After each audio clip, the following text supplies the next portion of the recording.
آنے والے دنوں میں چیلنجز ہیں 2022 میں گورنمنٹ کے لیے بڑے, اس میں 1 2 3 اگر ہم اس کو رینک کریں تو سب سے بڑا چیلنج معاشی معاملات اور یہ جو منی بجٹ کے حوالے سے بھی باتیں چل رہی ہیں, یہ جو کڑوی گولی ہے یہ گورنمنٹ کو مزید کتنا نقصان سیاسی طور پہ پہنچا. اچھا اب دیکھیں صورتحال وقاص ایسی ہے کہ ہم نے دیکھا کہ وہ بل جو ہے جو منی بل جو بجٹ جس کو منی بجٹ کہا جا رہا ہے وہ سامنے آ گیا ہے, اور اس میں کہاں کہاں پہ جو ہے وہ ڈیوٹیز بڑھائی گئی ہیں, اور ظاہر بات ہے اس میں جو سیاسی طور پر سب سے جو جسے کہتے ہیں کہ گرم چیز ہے وہ یہ تو یہ کہ جی شیرخوار بچوں کے دودھ پہ بھی بڑھا دیا گیا. اس کے علاوہ جو ہے وہ جو آپ کا یہ ہے الیکٹرک ویہیکلز اس پہ بڑھا دیا گیا, سولر پینلز پہ بڑھا دیا گیا, اور پیٹرول پہ تو ہے ہی ہے, اور بہت ساری اور چیزیں ہیں جن پہ ٹھیک ہے. اس میں تو کچھ ایسی چیزیں ہیں جو یعنی صرف جو آپ کا امیر طبقہ اس کو افیکٹ کرتی ہیں, وہ بات ٹھیک ہے کچھ حد تک, لیکن اگر کوئی یہ سمجھتا ہے کہ ان تمام ٹیکسز لگنے کے بعد مہنگائی پہ کوئی زیادہ پڑے گا جس طرح کے فائنانس منسٹر صاحب نے کہا ہے, تو وہ ایک سیاسی بیان تو ہو سکتا ہے لیکن اس کا حقیقت سے تعلق کچھ کم ہی ہے. تو یہ جو پرابلم ہے جو ابھی دیکھیں ابھی تو بل پاس بھی نہیں ہوا, ابھی تو سامنے آیا, ابھی تو ٹیبل ہوا ہے, ابھی اس پہ بحث ہونی ہے, اس کے بعد پھر ووٹنگ ہونی. ایک خطرہ تو ہے کہ شاید وہ ووٹنگ میں مسئلہ ہو جائے, لیکن چلے نہیں بھی ہوتا مسئلہ, اگر ووٹنگ ہو بھی جاتی ہے اور ان کے اتحادی جو ہے وہ کچھ اپنے اعتراضات سامنے کر کر شور شرابہ مچا کر اور کچھ اس کے عوض کچھ تھوڑی سی کنسیشنز لے کر, کیونکہ ایسے موقعوں پر اتحادیوں کی تو عید ہوتی ہے نا, ان کو تو منہ مانگے دام ملتے ہیں, یہی ٹائم ہوتا ہے, یہی تو ٹائم ہوتا ہے, وہ چاندی ہوتی ہے ان کی. تو وہ اس چاندی میں وہ اپنا ابھی دیکھیے گا, یہ چاہے ایم کیو ایم ہو گئی, چاہے پی ایم ایل کیو ہو گئی, چاہے دیگر ہو گئے, آنے والے میں ہم دیکھیے گا کہ وہ کیا کیا اس بل کو سپورٹ کرنے کے عوض وہ کیا کیا جو ہے وہ کنسیشنز لیتے ہیں. بہرحال یہ سیاست ہے, ایسی تو ہے, لیکن جو اصل بات ہے وہ یہ ہے کہ یہ جو بل جب پاس ہوگا اور اس سے جو آئے گی مزید مہنگائی, یہ پولیٹیکلی بڑا مشکل وقت ہوتا جا رہا ہے گورنمنٹ کے لیے, بہت مشکل ہوتا جا رہا ہے, اور یہ اکنالج کر رہے ہیں. اور انہی حالات کو سامنے رکھ کے یہی باتیں بھی ہو رہی ہیں, بہت سے تجزیہ کار کہہ رہے ہیں کہ ہو سکتا ہے 2022 انتخابات کا سال ہو, لیکن پرائم منسٹر صاحب بڑے پر اعتماد نظر آ رہے ہیں. وہ کہتے ہیں ہر 3 مہینے بعد یہ باتیں ہوتی ہیں, اس کے بعد خاموشی ہو جاتی ہے. تو لگ رہا ہے کہ وہ تو کانفیڈنٹ ہیں کہ ہم ستمبر اکتوبر نومبر 2023 تک ہی گورنمنٹ کو لے کے جائیں گے. وقاص دیکھیے وزیر اعظم صاحب کی اس ٹائم بڑی عجیب سی صورتحال ہوئی ہے, اور جو وزیر اعظم کے جو آس پاس کے ان کے جو لوگ ہیں, جو رفقا ہیں, ان کے جو کالیگز ہیں, کیبنٹ منسٹرز ہیں, دیگر پارٹی کے لوگ ہیں, ان سے مستقل کچھ نہ کچھ بات چیت میں کرتا رہتا ہوں تاکہ کچھ ہمیں سینس ملتا رہے کہ اندر جو ایوان کے اقتدار کے ایوان ہیں ان کے اندر کیا ہے. ٹھیک ہے. اچھا اس میں اب جو مجھے ایک نئی چیز سننے کو مل رہی ہے پچھلے چند دنوں سے, وہ یہ ہے کہ میڈیا پہ تو چلیں ٹھیک ہے وہ ایک آفیشیل لائن ہے, انہوں نے دینی ہے, ٹھیک ہے, لیکن اس وقت حکومت کے اندر آپ کو پریشانی کے جو آپ کو ہنٹس ملنی شروع ہو گئی ہیں, وہ ان کی باتوں سے نظر آ رہا ہے, بالکل کلیئرلی نظر آ رہا ہے. اچھا. یعنی وہ اس طرح کی باتیں ہو رہی ہیں کہ اگر ہماری چھٹی ہو گئی, مطلب اس حد تک سوچ رہے ہو اگر کے ساتھ, میرے خیال میں ریالٹی جو ہے وہ ان کو ہٹ ہونی شروع ہو گئی ہے. اچھا اب یہ سوچ کس بنیاد پر ہے ہم اس پہ ہی بات کر لیتے ہیں, ٹھیک ہے, لیکن پہلے وہ سوچ کیا ہے, وہ چینج جو مجھے نظر آیا ہے وہ کیا ہے, اور جو ایک موڈ میں ہلکا سا ایک فرق آیا ہے ریڈ زون کے اندر, ٹھیک ہے, وہ یہ ہے کہ حکومت کے ذمہ دار لوگ اب یہ سمجھ رہے ہیں کہ ہماری چھٹی ہونے کے امکانات اگر روشن نہیں ہیں تو ہیں صحیح. اچھا. یعنی بہت سارے ایسے لوگ ہیں, بہت سارے جو واقعی میں سوچ رہے ہیں کہ ہاں عین ممکن ہے کہ ہم پورا اپنا مدت پوری نہ کر سکیں, اور اس سے وہ جو پریشانی ان کی ہو رہی ہے اس پریشانی کے مختلف پہلو ہیں. ٹھیک ہے. اگر آپ اس شخص سے بات کریں جس نے الیکشن لڑنا ہے تو اس کو یہ پریشانی ہے کہ اگر ہمارا یہ الیکشن جلدی ہو گئے, ہماری حکومت کی چھٹی ہو گئی, کوئی بھی تبدیلی ہوئی, تو ان حالات میں الیکشن ہلکے میں کیسے جاؤں گا, میں الیکشن کیسے لڑوں گا, یہاں تو پی ٹی آئی کا ٹکٹ لینے کو تیار نہیں ہے, ان کو وہ پریشانی ہے. ٹھیک ہے. اچھا دوسرے جو الیکٹیبل لوگ نہیں ہیں, جنہوں نے الیکشن نہیں لڑنا لیکن جو حکومت کا حصہ ہیں, انہیں یہ پریشانی ہے کہ اگر ہماری حکومت کی چھٹی ہوئی اور ان بنیادوں پر ہوئی جس کا ذکر ہم بار بار کر چکے ہیں کہ پھر ہمیں سپورٹ کرنے والا بھی کوئی نہ ہوا, تو اس وقت جو موجودہ صورتحال جو ہے پاکستان تحریک انصاف کی, اور موجودہ صورتحال سے میری کیا مراد ہے کہ جتنے ان کے ممبران ہیں, جتنی ان کی سیٹیں ہیں, جتنے ان کے اتحادی ہیں, جتنے ان کے پاس الیکٹیبلز ہیں, وہ جو پورا ایک گروپ جو جمع ہوا تھا جس نے 2018 کے الیکشن میں حصہ لیا اور اس کے بعد حکومت بنائی اور اب حکومت کا حصہ ہیں, ان میں سے کتنے ان کے پاس ٹھہریں گے؟ یہ ایک اور پریشانی ہے. صحیح ہے, کیونکہ دیکھیں نا الیکٹیبل بھی پر تول رہے ہیں, دیگر لوگ جو ساتھ ان کے آئے ہوئے تھے وہ بھی کہہ رہے ہیں کہ دیکھیں گے تو کیا ہو گیا, کہاں جائیں گے اور ہمارا کیا فیوچر ہے. تو پریشانی اس وقت یہ ہو رہی ہے کہ بنی بنائی چیز جو ہے وہ خراب ہو گئی ہے. اس کے بعد ایک اور بڑے چیلنج کی بات ہو رہی ہے اور بہت سے تجزیے ایک امپورٹنٹ جو تعیناتی ہے اس کے گرد گھوم رہے ہیں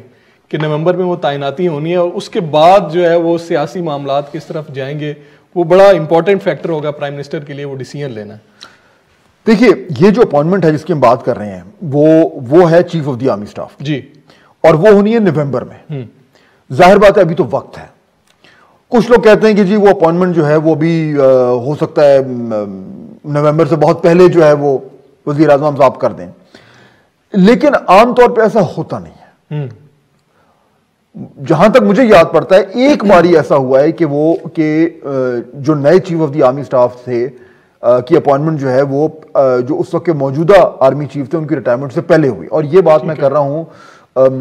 جب جنرل اسلم بیگ جو تھے وہ آرمی چیف تھے,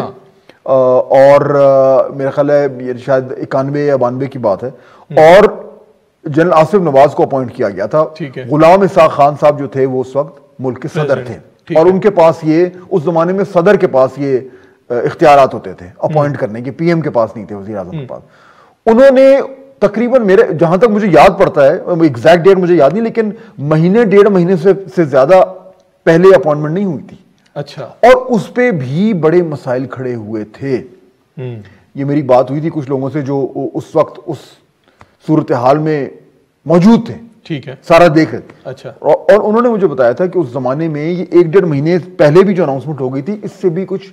پیچیدگیاں ڈیولپ ہو گئی تھی کہ ایک وقت میں آپ نے ایک آلریڈی موجودہ آرمی چیف اور آپ نے ایک اور کر دیا. تو چلیں بہرحال پی ایم کر تو سکتے ہیں, لیکن بہت مشکل ہوگا کہ اتنا پہلے جو ہے وہ اناؤنس کر دیں. ٹھیک ہے, لیکن اس سے جڑی ہوئی ایک اور امپورٹنٹ چیز ہے جو میں تھوڑا سا چاہ رہا تھا کہ اگر تھوڑا سا ہم اس پر بات کر لیں, اور وہ یہ ہے کہ دیکھیے آنے والے دنوں میں پی ٹی آئی کے لیے جو مسائل ہیں جس پہ ہم بات کرتے ہیں, اس سے پی ٹی آئی کی پوزیشن جہاں پہ آج ہم کھڑے ہیں, ابھی ہم بات کر رہے ہیں نا کہ جنوری چڑھا ہے, آج پہلا دن ہے سال کا, اور مہنگائی کی وجہ سے اور بل کی وجہ سے کتنی مشکلات ہو رہی ہیں. اب آپ سوچیں اگر آپ تھوڑا سا آگے چلیں کہ ان جو مصیبتیں ہیں ان میں کس طریقے سے بتدریج اضافہ ہونے جا رہا ہے اگلے چند ماہ میں. اگر ہم گنیں مثال کے طور پر مہنگائی ہم نے یہ اسٹیبلش کر لیا وکاس کہ مہنگائی تو ابھی زیادہ ہونی ہے, بڑھنے جا رہی ہے. اچھا, اس کے بعد آپ نے کہا کہ لوکل باڈیز الیکشنز آ رہے ہیں. اچھا, لوکل باڈیز پنجاب میں بھی آ رہے ہیں اور کے پی کا دوسرا راؤنڈ بھی ہونا ہے جو تھوڑا سا ڈیلے ہو گیا ہے. میرا خیال ہے نئی ڈیٹ بھی آ گئی شاید فروری میں, یاد پڑتا ہے موسم کی وجہ سے تھا, مارچ تک وہ چلے گئے, مارچ تک چلے گئے. اور پنجاب کے بھی میرے خیال ہے مارچ میں ہی ہے شاید. جی, مارچ تک انہوں نے کچھ حتمی فہرستیں بنانے کی بات کی ہے, تو شاید اپریل کے سٹارٹ ڈیٹ آ جائے گی. کے پی میں جن بنیادوں پہ ان کی دھلائی ہوئی ہے وہ بنیادیں ختم کم نہیں ہو رہی. وہ یہ جو کہنا کہ جی وہ فلانا امیدوار ٹھیک نہیں تھا, وہ نہیں تھا, ٹھیک ہے وہ اس کا بھی ایک ہوگا رول, لیکن اصل کہانی تو وہ نہیں ہے. اصل کہانی تو وہ ہے جس ٹائم لوگوں کے اوپر مصیبتیں پڑی ہوئی ہیں, تو تنظیمی مسائل اصل کہانی نہیں ہے, اور وہ تو مزید ایشو تو بڑھتے جا رہے ہیں. اس کے بعد بڑھ رہے ہیں, کئی لوگوں نے بات کی ہے اس پہ. پھر آپ دیکھیں ایک تو اگر اگلا جو لوکل باڈی الیکشن ہے اس میں اگر ان کی مزید دھلائی ہوئی کے پی میں, تو آپ سوچیں کہ اس جماعت کے ساتھ کیا ہوگا, سوچیں آپ. اچھا, پھر آگے آ جائیں, پنجاب آ رہا ہے. پنجاب میں تو ان کی پوزیشن بہت ہی کمزور ہے. بالکل ایسا ہی ہے. یعنی کے پی میں اگر یہ حال ہے تو پنجاب میں سوچو. اب پنجاب میں لوکل باڈیز الیکشن میں جو ابھی نظر آ رہا ہے, پی ٹی آئی والے خود یہ کہہ رہے ہیں کہ وہاں پہ تو ان کو یعنی ایک صرف شکست نظر نہیں آ رہی بلکہ اس کے ساتھ ساتھ اور بھی بڑا کچھ نظر آ رہا ہے. وہ بھی اگر امیجن کرے وہ بھی ہو جاتا ہے. اور اس کے اوپر ایک نیا مسئلہ کھڑا ہو گیا, وہ یہ کہ انہوں نے جو ساری اپنی تنظیموں کو فارغ کیا ہے لوکل باڈی الیکشن کے پی کے بعد, اس میں بھی ایک تنازع کھڑا ہو گیا.